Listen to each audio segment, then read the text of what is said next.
Hey guys, it's Matt. It's good to show my face every so often so people can see, especially new people, who's behind the channel. Just some regular person like you trying to figure out the madness out our window and what the hell's going on, which it gets stranger and stranger by the day, no doubt about that.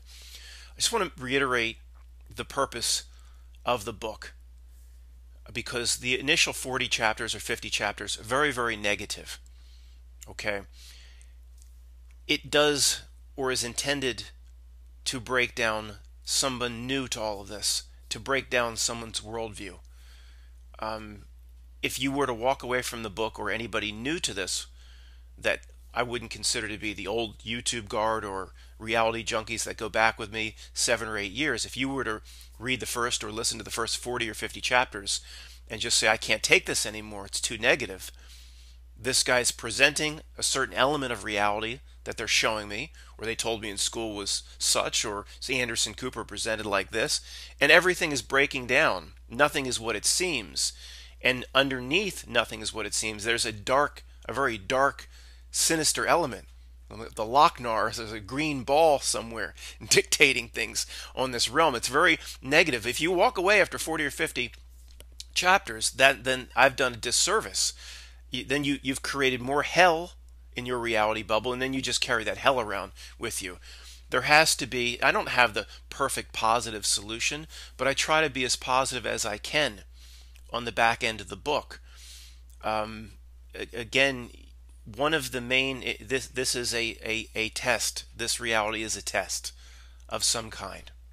I don't have the specifics, but I'm very convinced that this isn't just some random big bang that blowed up and we're just here, as the atheists say, for a short while and we just go to dust. And no, there's a purpose, an absolute purpose. It's coded in this existence. It's coded in the math. You can see the script that's running. You can feel it in your inner knowing. So one of the main ways of at least passing first grade in the test is being able to see the bullcrap that's presented. So I've said before, being able to see it is absolutely step one. Or if there are 5 major tests to pass, being able to see it is passing Billy Madison passing first grade. Maybe it's a little better than first grade. Maybe it's graduating from elementary school. We actually graduated from elementary school. Did you graduate? We had a big ceremony, ridiculous, but I guess it was fun at the time. But yeah, being able to see it. So that's always been my role, is everything presented around us on this gigantic IMAX screen, for the most part, it's fake. Everything presented by what you would call society or the powers that be or politics. And I'm going to get into that on the back end here. For anybody new, I'm going to kind of present a bridge. Here's where we are. Here's what we determined to be fake. And let's use that information to go forward to really understand what this reality is all about. But that's been my role, is I call it being able to read the matrix code, seeing the bullcrap, seeing the shenanigans, and then trying to present it in a way that people can understand. Presenting it in a way that resonates with people. People just see me, somebody trying to figure it out, no different than they are. I don't have any insider information. I wasn't initiated into anything, nor do I want to be. I simply observe the crazy reality that's breaking down before our eyes. But in doing this sort of channel, I am constantly pulled into other discussions, really, really big, high level things many times that I don't even understand. And although I like thinking as big as possible, I have always said to even figure out a tiny bit of what's going on here, we need to think around 2 corners. Was that even possible? You have to think in ways that aren't even possible, or you would think are impossible. You have to open your mind up to that degree. And even so, I don't think we're ever going to figure it out. It's not our role to figure everything out here. Our role is to get ourselves right, figure out our role in all of this. what we want to accomplish through this life test, not to figure out all the shenanigans, how they pull off everything, how they pull off the who, what, when, where, why, and how, what exactly the George Bush creatures are up to. That's pissed on breadcrumbs they want us chasing. But and I like pondering these big thoughts. I really do. Every once in a while I hit on something that resonates with people. The fact that what I call the George Bush creatures potentially in this life test are neither positive nor negative. Certainly they're not positive, but I mean negative or evil in the sense of the Lochnar. The Lochnar came into this realm to just create havoc, death, and evil. The Lochnar from heavy metal. It simply might be their role in helping us with our test. Their role, like the Keymaker in Matrix 2. I think he says something very simple. He says, I know that because it is my purpose to know. There's no emotion, there's no positive, no negative. I know because it is my purpose. George Bush creatures do certain things because potentially it is their purpose. No endless war, death, fake and constructed terrorism. Now, these are very, very sick and evil things, but in a way, it may be their purpose. Now, this is not the purpose of this video to go off and down that branch. I'm just saying I like to think big in those areas, but this was not the intention of this channel. The intention of this channel was more catered and geared towards people just kind of waking up to all of this. Somebody that pops their head out of the water and says, this is not what they told me it is. Like, something's going on here. And talking to those people and breaking everything down as a fraud and the point is, once you get those people to see that everything as it's been presented to us is a fraud, then maybe don't come back to Matt for the answer, but look for the answer yourself, because you've passed the first test. Just being able to see it is passing the first test. Then you get into all that stuff that we talked about that I'm not an expert at expressing, doing the inward work, understanding what your role here, what you need to do for your own spiritual progression. Obviously, it's not just playing the game of life or running the rat race, the human race, the rat race. We can learn what to do by observing what the George Bush creatures and all the puppet masters of society craft, and they project a screen around us. I have a video coming that breaks down what I call the two different elements of reality. Our own lives, our own reality bubble, but then the screen they project around us, a screen of nonsense. Barack Obama, here's Ellen DeGenerate, and here's Bruce Genders. Oh, he wants to be a woman. It's just constant nonsense. Here's the red carpet at the Oscars, and here's Elon Musk launching another rocket, and it's just this. They constantly want us paying attention to the screen, and if you could observe what it wants from us, and that gives away what we're really supposed to do. Obviously, the most basic example, and this is getting too much in the weeds, this video. I want to go back to the basics for anybody new. But you can obviously, what is one of a million things it wants us to do is just chasing materialism. This is just kindergarten, first level, first day in kindergarten. Wants us to load up with the mortgage and load up with the car lease and buy the second beach home. It wants us to load up with debt, materialism. Although it may be their role to project that, potentially, if they are some sort of archonic, vampiric life suckers, they might get something from that. Again, I don't want to go into the weeds in this video. You can see what it wants us to do, so we clearly then know what not to do. We've passed another life test, because you can interpret very easily what it wants through society's construct, and you simply just do the opposite. That's like passing second grade.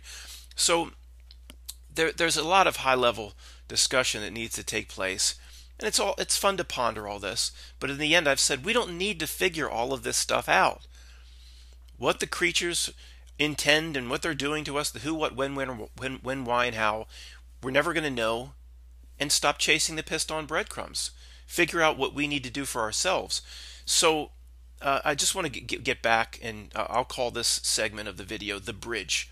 I'm going to lay out kind of where we are, or what the people that do what I do break down the false reality, where we are, and generally where we agree. For anybody new, because there's a lot of new people here, most of the people that email me and many of the commenters are at the very high level, cutting edge, and what I call the old guard.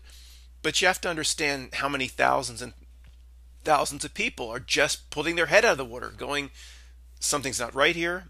This is very dark, very scary, and I will always cater to those people because I'm not smart enough to be at the very first seat of the roller coaster in terms of interpreting the actual elements of what this reality is all about, the spiritual battle that's taking place. I'm more in the back cars.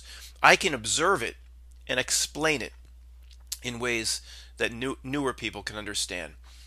And that's always what I wanted the channel to be. But I'm constantly pulled in to the front car of the train or the front seat of the roller coaster. So anyway, here's where we are, folks. And that was a long lead-in, very long lead-in, but I think it was necessary. All right, so very, very quickly, without trying to convince anyone or prove anything, there's no time for that, for these 100 topics. Just trying to show people where we are. And again, we're not going to agree on everything, but 90%, the best way to put it is 90% or so of the smart people, or the smartest people that I know have commented here, that I know were on the cutting edge of figuring out or trying to figure out what the hell's going on, 90% would agree with all of this. So obviously we're not going to have complete agreement and consensus for bizarre topics that run across this gamut, but here goes. Start with the big one. I'm going to roll through this as quickly as possible. This is for the new person. You can either you can trust me on this or not, but I'm just telling you where the consensus is. Start with the big one, but yet the one that's most easy to see. 9/11 obviously was not 19 hijackers. The official story is absurd, completely absurd. There's almost no element of the official story that's true. Most likely, there were no planes. Whether there were planes or not, it is a less filling, taste great debate that's not essential in seeing that there were no 19 hijackers. Okay. Going from there, the kindergarten reason people, once they see 9/11, for saying it was done, is so the military-industrial complex can continue to get their money and they can continue to fight their fake war on terrorism. That's kindergarten level conspiracy. 9/11, there is no doubt, was a monster occult ritual, a ritual of some kind. An attempt to usher in a new era, potentially even a ritual that was meant to influence the very fabric of reality itself. Okay, do I know exactly what I was going to say the George Bush creatures are up to? Hey, George Bush knows nothing of all this, in my opinion. He's a puppet, but politics is separate. Let's stay on 9/11. It was an occult ritual meant to move the very fabric of reality. Sure, they get more wars out of it, more death. They love that. But that isn't even the main purpose. I mean, that's a tertiary side benefit. Okay. So that is basically where we are on 9/11. Oh, well, one last thing. In terms of how they came down, the leading theory is still Judy Wood. Some sort of directed energy turned them to dust. There was no, maybe it was nanothermite, it doesn't matter. But it was the technology that brought it down was something that is just not even available to the general public. The giant cloud over New York was the tower. There was no rubble pile. There's nothing left. It completely turned to dust. So the entire cloud, there was at one point an entire cloud over Manhattan. That was the tower. Okay, the most important thing is it was a ritual. Now, that gets into, let's just go into another, where are we? George Bush and Dick Cheney orchestrated it. No, no, no. Look, I'm going to say things like that, like I'm extremely confident. That's just the way I make my presentations. I want to be very humble here. We don't know exactly. These are, when all of reality's breaking down, we don't know exactly what's going on. I don't ever want to seem arrogant. When I just say no, no, no, it just means I'm very, very confident that regular men like Dick Cheney and George Bush, they sat around the table planning 9/11, and George Bush is literally like a marionette character on strings. Literally. He might have crawled into when they were planning 9/11, he might have crawled into the room playing with his Matchbox cars, smashed them together like Tommy Boy. He was playing. He wasn't involved. He's just a head, a figurehead, a puppet. You could see when they announced, and then they said to Andy Card, whisper in his ear, he had that look like they really did it. That stuff I heard them talking about when I was playing with my Matchbox cars, they really did it. That was the look on his face. The point is, if the leader or the mayor or the president or the prime minister, if these leaders or the senator, if they're on television showing their big fat face on the Sunday morning shows, we know, and again, I want to be humble with this, but I'm just going to present it the rest of the way. I was going to say, we know they don't control anything. We know they don't make any decisions. If they're showing their big fat face around TV on Face the Nation, they don't control squat. Like that FBI department head said to Keanu Reeves in it's a movie about the surfing. I'm sorry. It's just, they don't know squat, okay, about what's going on. And again, and if I say things too confidently, I don't mean to be that way. I'm just telling you what 98% of us would agree on after 8 to 10 years of hardcore research. I don't know everything for a fact, and I want to be humble. We have to be in all this. But that would lead one to think, if none of these politicians parading around as being all powerful have any power, where is the real power? Well, we know there are the next level up in the pyramid would be things we've all heard of, but this isn't even the top level. The Rothschilds, the Rockefellers, the secret societies, which is the offshoots of the Illuminati, and the Golden Dawn, and the Freemasons, and the Rosicrucians, and the Skull and Bones, and yeah, okay, no doubt that is a higher rung, but smart people generally agree that there is a rung or two higher than that. Smart people generally agree that that the very highest, shadow room, we don't know, but it's most likely not human. Okay, that doesn't mean little green men and aliens and Martians. It could mean interdimensional intelligence. It could mean an AI, an artificial intelligence of some sort. They present Sophia, the retarded robot, is presented getting a citizenship from Saudi Arabia.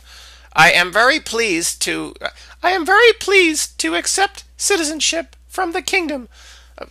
They call it Sophia. When they'll present to you retarded robot technology to throw off the scent that what they have is way, way, way more advanced. Or the dark Lochnar thing at the top of the pyramid is some sort of artificial intelligence. We don't know. But the point is, it doesn't stop at a president. He's just a marionette. Trump, they all are. It's just a fool on marionette strings. Go 2 or 3 more levels, and that's what's really calling the shots. Anything's on the table there. We just don't know. Anything. An ancient artificial intelligence, interdimensional intelligence, some sort of satanic creature. some sort of Satan creature, a demiurge of some. It's all on the table. We don't know, but it certainly doesn't stop with the politicians. That's what they want us to believe. And anybody that observes reality, I mean, it's a joke. It's a joke. We who observe this think that the power stops there. I mean, anyway, let's just move on. Space. A lot of debate all over the place. Gets right into globe Earth, flat Earth. I don't like two doors, okay? In a reality that throws endless breadcrumbs, I don't like two doors, okay? I think between two extremes, there might be a trillion other possibilities, and that's what I keep on the table. And yeah, there's no doubt that this reality can show both sides. Tremendous evidence to support its position. I don't really care how hard or physical or the shape of everything. That has not been my area of interest. Okay? But space itself is very interesting to me. What is it or is it not? And there is more infighting amongst people like me as to what is really going on. But to me, the smartest people would agree here on the basics that space certainly isn't what it's presented to be. Nobody obviously went to the moon. The moon likely is not some rock planet orbiting. It's just not that. It's not 250,000 miles away. It's likely very, very local, very close. Whatever it is, it could be a projection. It could be a hologram. It's not some rock of dust, okay? It's not what they say it is. There's no reason to get into the weeds here. It's trying to help out the new person. It's not what they say. It's local. Local. It's in the atmosphere. Although RT reports that NASA says it's in our atmosphere now. Where'd that come from? But when they put out those sorts of articles, it's so they have a defense or something to fall back on when the reality they present breaks down. So you can look up. It's in a blue sky. I mean, it's not. There's no way something 250,000 miles away could a cat litter box could reflect the light of the sun back through 250,000 miles of black space, and then that light from the cat litter box could just invade our atmosphere and get all the way to your eyes. The only way that you'd be able to see it is if it's really just right there. I don't think it's just above a 767. The pilot says, "Bring it down. We're going to hit the moon." No, it's not that close, but it's generally there. I'm not even going to guess it. I don't know. Okay, that's just ignorant to start throwing out numbers or where I think it is. I don't believe NASA. Okay, let's just go into NASA now. I don't believe NASA. I believe NASA's lied about basically everything. Everything. There is no evidence whatsoever that there's an ISS up there now. Do I have all the answers? No. But there's no evidence. In fact, most of the evidence points that there is no ISS up there now. Most of the evidence points nobody goes anywhere. Okay, no Apollo astronaut ever went anywhere. No Neil Armstrong or John Glenn or Chuck Norris. I know he wasn't in the Apollo or Gemini programs, Chuck Norris. But he might have been in the Mercury program. Nobody goes anywhere. Elon Musk. We know a rocket goes up. Sometimes many of us in our segments, we go ultra conspiracy. And that, no, rockets go up. I mean, I have friends of the family that have been down in Florida.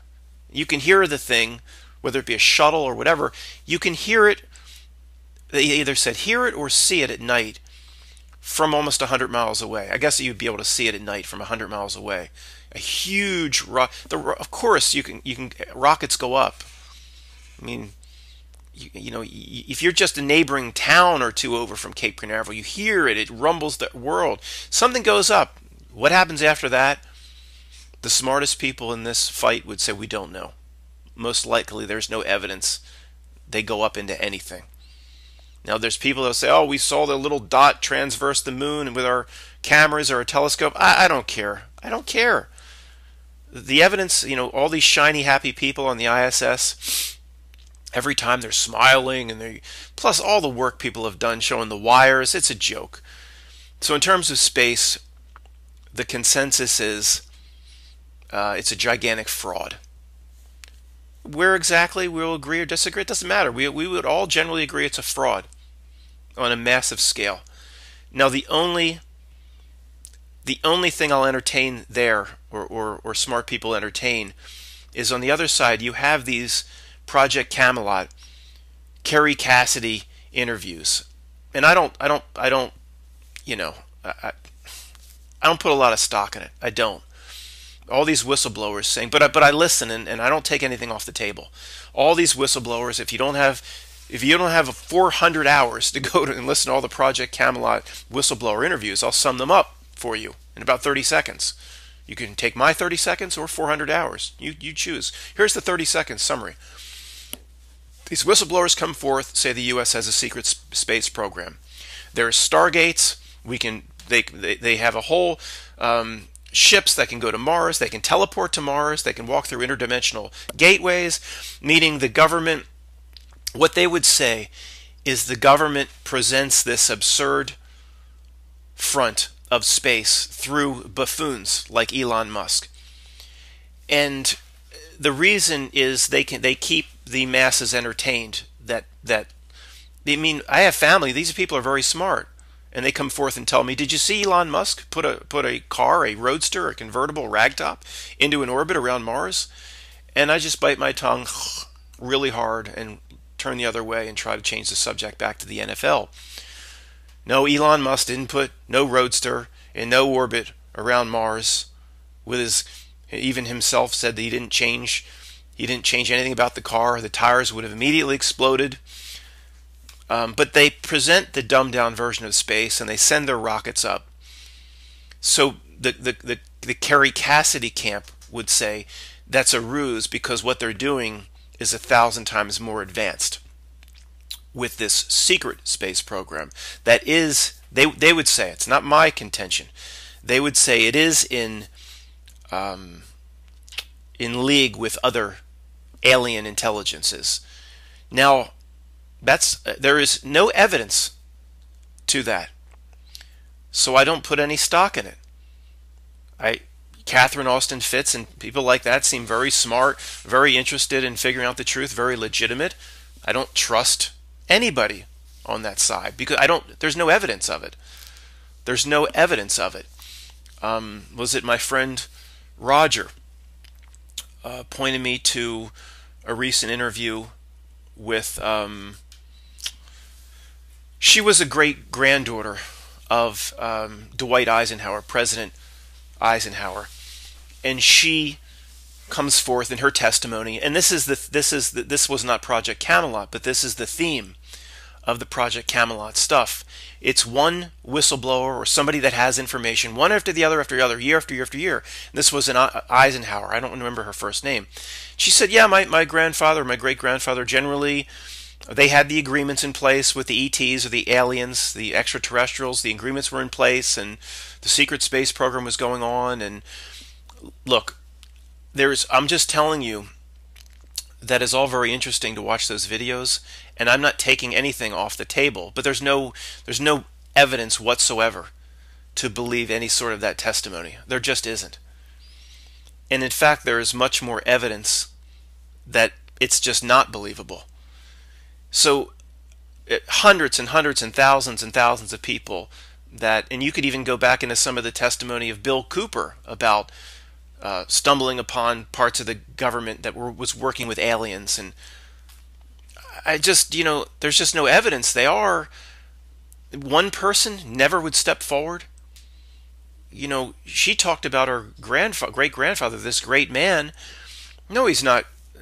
He's not a great man, Dwight Eisenhower. If he knew things about the nature of this reality that was concealed. Oh, and wasn't he a great man just for delivering that military-industrial complex speech? Big deal. If you know something or you knew something, tell people. If you don't tell people, then no. Well, look, I guess there could be reasons, if any of that's real, why you wouldn't say anything. Again, I don't buy it. I'm just telling you where people are in this battle to figure out what the hell's going on. Um, you know, the aliens told Dwight Eisenhower, well, if you tell everybody you saw Dwight Eisenhower, you saw the movie Independence Day. I know it didn't exist. You saw Independence Day. Well, we're gonna do that to all of you if you mention anything. I just there's just no evidence behind it, and I don't spend time chasing those breadcrumbs anymore. Um, where are we? Um, Economics and finance. Um, very, very quickly, in the opinions of myself, the smartest people, um, there is nothing is hard anymore, nothing's real anymore. The entire global system is a computerized system of digital finance where all the world's central banks and countries are all coordinating together to keep this ultimate Ponzi scheme afloat. So the European Central Bank, working on the exact same Whopper mainframe, Whopper computer from war games, probably not using the actual Whopper, but something like it. They know where to inject their billions daily to keep this Ponzi scheme afloat. The Bank of Japan, they're all in on it, all together. And there is no, when you buy a stock, there's nothing physical. It's all done on a supercomputer that can be manipulated at any time by the artificial intelligence or the Whopper computer. Now, I don't have as much confirmation from others that this is what's going on economically. This has been mostly my theory. So I want to, where hundreds and hundreds of the smartest people agree on everything I've mentioned. Here, there's not as many people, but it's to me this one's even more obvious to see. It's a global system all coordinated together. And if it wasn't perfectly coordinated, the bottom would drop out of all these currencies, and it would be 1929 Great Depression times about a million. So what this leads to is agreements between countries, or this new world order. And I would think the smartest people do agree that, for lack of better words, there's almost no such thing as countries. They present country sovereignty and individuality and their own flag, and even if any of that is true, they agreed, in my opinion, a long time ago to work under one global system. Even the Chinese. Those rogue Chinese, they do what they want. No, it's all one global system. And the ruse is countries are on their own. And, every once in a while there could be a two-bit country at war with a two-bit country. Whatever happened in Yemen, they don't sit at the grand table. Even Russia is in on it, in my opinion. There's no space race where, if anything was real, if Russia stood alone, they would have exposed the fraud of the fake space program back in the late 60s. Look, could there be some degree of autonomous decision making on a country level? Sure. But in the end of the day, far above what you see on TV, the G7 or the whatever it's up to, the G14 or the G jerk me off or whatever they sit around and talk about economic policy. No, they agreed a long time ago. This new world order, when's it coming? No, it's been here for a long, long time. Okay, every country agrees, and China's in on it. I mean, what a coincidence! There's all these countries around the world that can manufacture your fake dog poop, but 95% of all manufacturing, just all China. And why wouldn't it be China, right? They're so easy to work with, and they don't I mean, it's in the grand scheme of global coordination. They were chosen to be the manufacturing for the world, chosen from a global perspective.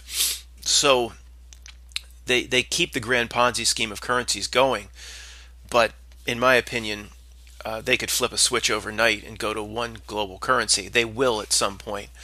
They just have to make sure the scheme is ushered in a way that people, not too many people other than me and you, pop our head out of the water and go, oh, what's going on here?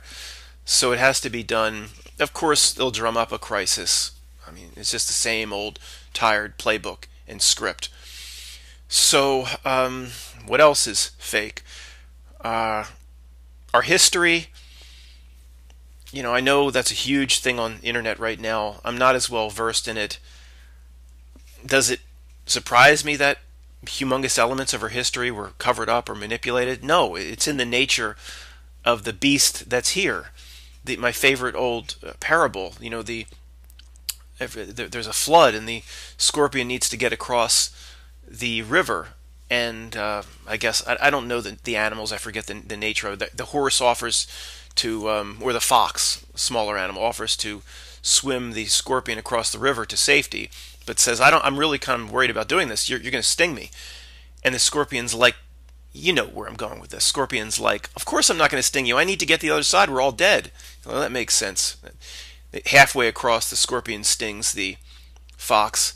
He says, what'd you do that for? Now we're both going to die. I had to. It's in my nature. That's what I do. I had to. Like the George Bush creatures, the Dick Cheney creatures, the Queen. It's in, they would say it's in my nature. It's what I'm here to do. And in the control structure that's here, it's in their nature. More war? Yeah, of course. Yeah, we'll take double. More death? Yeah, we'll have a double. It's what they do is screw everybody in every single area. Sorry, I'm back. So I was going to say, no, I'm not surprised if they covered up or wiped out much of our history, but I'm not going to chase that. Those types of topics I don't think are worth chasing right now. It's in their nature. Yeah. Well, they lied about this, they lied about that. Oh, I'm so surprised they lied about that. So I'm more concerned with what's going forward. And to me, if everything's a fraud, yeah, so what? Our history's a fraud. It just goes along with it's just another chapter in the script. So, all right. What else? Let's just get to the only area that really does frighten me, concerns me. And before I say this,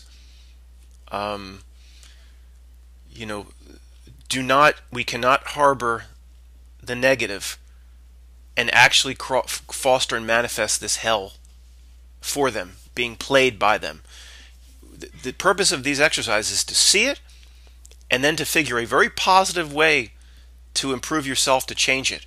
So I have to keep reiterating that, because this channel, I've delivered a lot of bad news over the years, and it fosters it just creates a personal hell, a reality, and we've got to turn it into a positive, and that's what this channel will be focused on. But people need to see it before they're willing to do anything, and my role is so people can see it. So the thing that scares me and it really concerns me is the chemtrails. Okay, guys, I had to re-record. I was just rambling, and even so, this is going to be a little bit all over the place, because when it comes to chemtrails, I don't have any answers. I think nobody does, for the most part. People ramble off about weather manipulation and geoengineering and barium and strontium and chromium and bromium and zomium and vomium, and that's first grade stuff, if you ask me. I'm not running those people down that have studied all of that. I appreciate anybody that exposes chemtrails. Is a friend. So we're not running anybody down. What I'm saying is, the reason it concerns me is there's something, and again, there is light at the end of the tunnel. I truly believe this. I don't mean to be too dark, but it's very, very incomprehensibly dark, in my opinion. What's going on with chemtrails relates to, in my opinion, nanoparticulate. This talk of smart dust, which could be tied into 5G. I don't have the words, but it's potentially reinforces, at the very minimum, reinforces a veil of reality. A veil. Somebody, a very smart person, sent me a video about what she said, the 8 veils of reality. And I believe something like that is going on, where we might be have broken through the fifth or the sixth veil, for example. People at the forefront here of seeing the manipulation. But our neighbor might be right in the first veil or second veil, and you could show them, you could take your iPad over to them, and you could show them a giggling, smiling Robbie Parker the day after, not giggling, but you would take a podium with huge smiles the day after your first grader was gunned down to death. Come on. So the point is, anybody should be able to see that. Within 2 seconds, someone should say, there's no possible way there was a shooting. Nobody would ever act like this. It's 100% fake. Well, I have a mountain of more evidence. I don't need to see a mountain of more evidence. That's all I need to see. Anybody can immediately see it. Once you're through a few veils, you can just see it. And you could take your iPad over to your neighbor, and they'd come up with something. They'd say, well, even if they say it's odd, they might not even say it's odd. They might not even see that it's odd. There's so many veils. Like, literally, I think that's how this reality operates, where they would say, well, that people act differently, they react differently to death. We've heard that one. Like, what? No, they don't. They cry, and they sob all night. So, when she presented the video, basically something like that is going on. And it's not just one spell or one veil. There probably are multiple. So, I'm sorry, I can't reference. So many people have emailed me. I'm so confused. I don't have everybody's name, and I'm sorry. But this was very, very good, and it was very in line with what I believe. And I believe that, back to the chemtrails, this is part of it. I don't know. It really. And the other thing that concerns me about the chemtrails is, I would say, in a video coming up, I talk about our reality bubble, but then they project a screen around us, an IMAX screen. Look at this. Look at Ellen DeGenerate with her selfie and all the bullcrap, and it wants you to reach out and touch it. I have a whole video coming up on that, and it's written, and I think you'll find it very interesting. It's almost like a part 2 of that video that's, for some reason, going mega viral, or for our circles, viral, called like This Can't Wait. It's like a part 2 to that coming up this weekend. And I've written most of it out, and I think you'll find it very interesting. But the main concept is, it wants us to reach out and engage with it, all the shenanigans on the screen. And initially, a theory would be, or I want to say, the screen needs us to engage with it. It can't directly affect us. But that's not the case. Look at chemtrails. Look at a draft for war, for example. Or if you're drafted for war and you don't go, well, it can reach right in and grab you. It's not like you have to go engage with it. And chemtrails, one of the main reasons it bothers me is in pursuing materialism and pursuing all the shenanigans that it presents on the screen around us, like Bruce Gender. We have to engage with it. We have to provide it with energy, emotion. We have to take it, run it through that CIA propagation machine, Facebook, so we can pass the hell to everybody around us. But chemtrails don't. Like, it'll today. There we go. I mean, today. Last 2 days, haven't had it. Today, beautiful blue skies again in the morning. And then here they come. We know, but for anybody new, if one plane would produce a gigantic trail, all 40,000 would. One plane has the same engine structure dynamics as every other plane. So there's 40,000 flights of a larger aircraft size. Maybe 32,000, 30,000 commercial, like getting on United Airlines. Others are FedEx, UPS, all that other stuff. If one plane produced a gigantic trail, they all would. So if that was the case, no one would ever see the sun in certain shipping lanes, say between Maine and Florida. Planes go right up and down the same, basically invisible highway. They'd never see the sun, ever, under certain atmospheric conditions, if they were contrails, not chemtrails. The other thing is, it always seems to be the same. The morning will be clear in many cases, and the chemtrail will come out at 9:30 or 10:30 or 11 o'clock, and the atmospheric conditions haven't changed. So no planes took off between 8 in the morning and 10. If one did it in those atmospheric conditions, they all would. And not all 10, all 40,000. So planes would make it so a good swath of the United States you wouldn't be able to see the sun.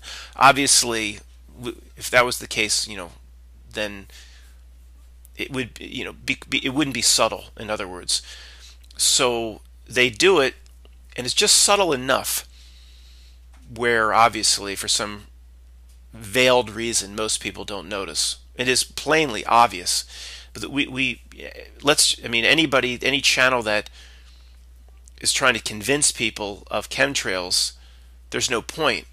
One, it's ridiculously obvious, and two, we can't convince people of certain things because of the veil that they're under. They just simply they won't be able to see it. My neighbor, well, those planes have always done that sort of thing.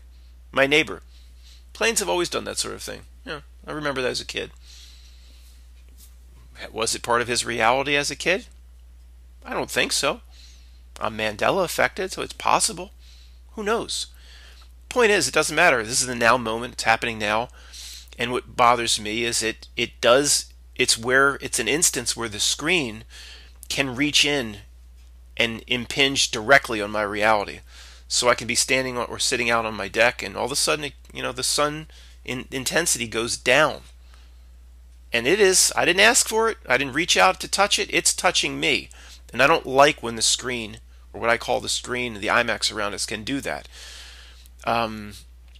So that's just level one as to why it bothers. And then you get into what exactly is coming out. Nanoparticulates, smart dust, things we don't know exactly. Okay, we don't know. Okay, we don't know. But is it on the table that whatever it is done to actually influence reality itself?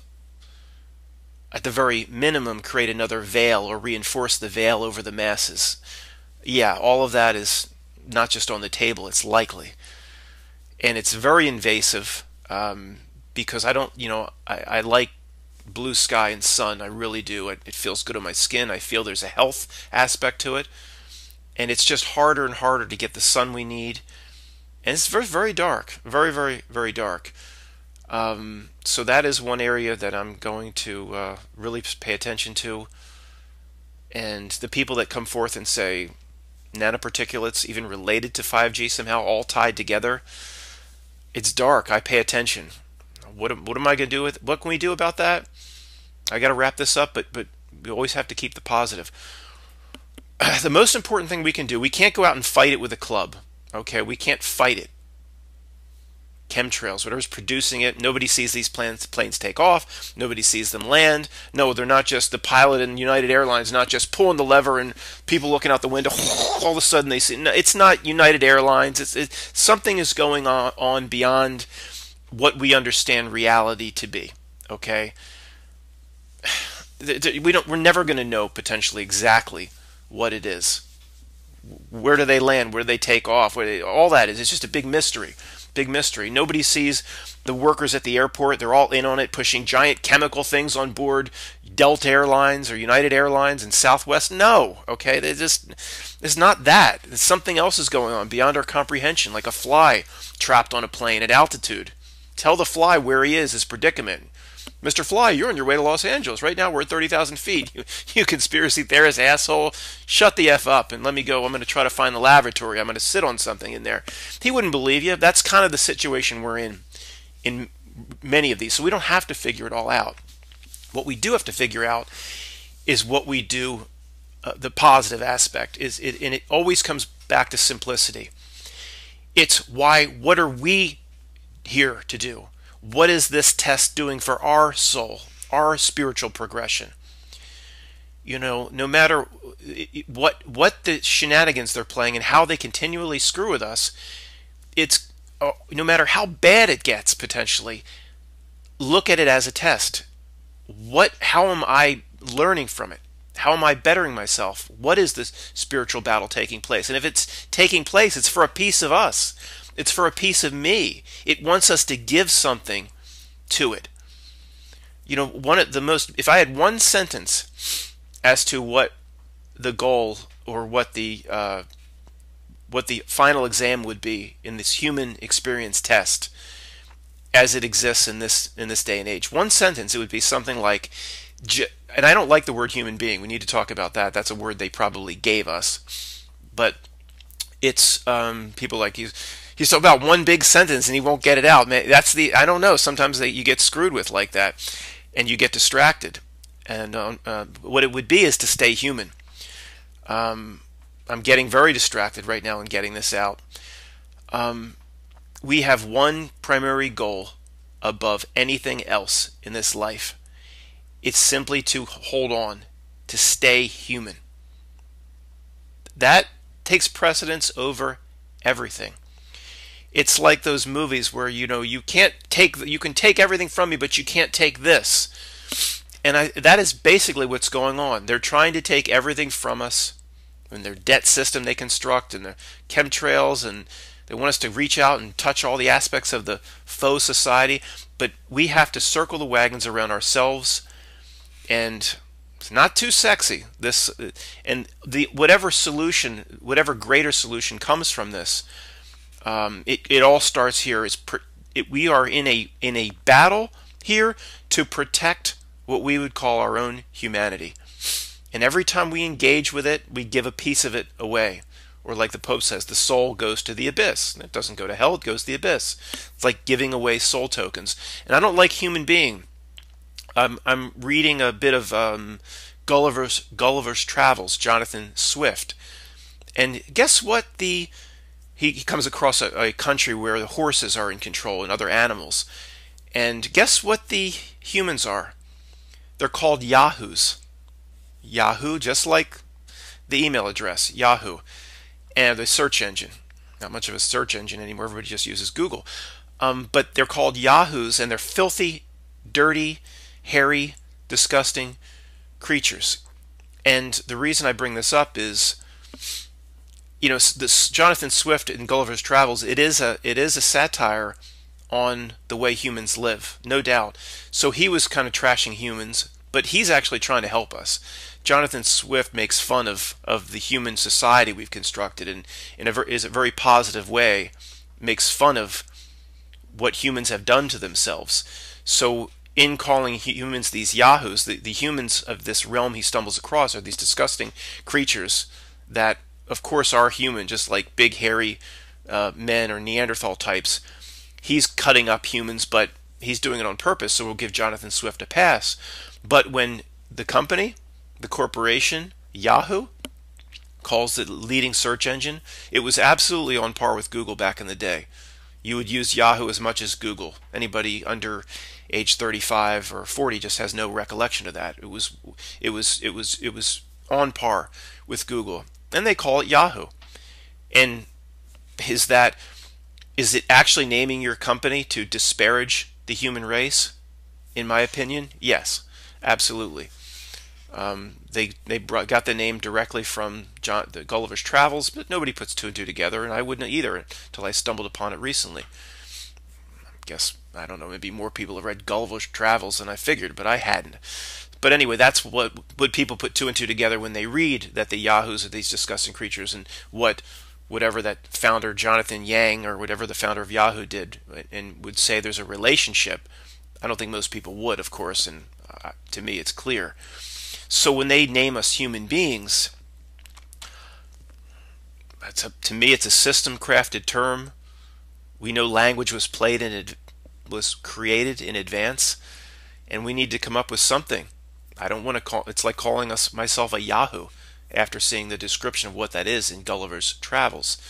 So again, there's a Mandela Effect channel called Recall Vector, and he doesn't like the term Mandela Effect, and he tries to call other names. He calls it like Recall Anomaly Paradox, RAP, or I give him credit because at least he's tried to come up with something, a system-generated name from Fiona Broom or whatever was Mandela Effect. So in this case, I don't think we should be calling ourselves human beings, because you can just sniff it that came from the system itself. And I'll comment if you can. And we should be able to name ourselves, not a title that the system, the sick system, has given us. Most likely no different than Yahoo. Oh boy, that's a long one, folks. Thanks for watching.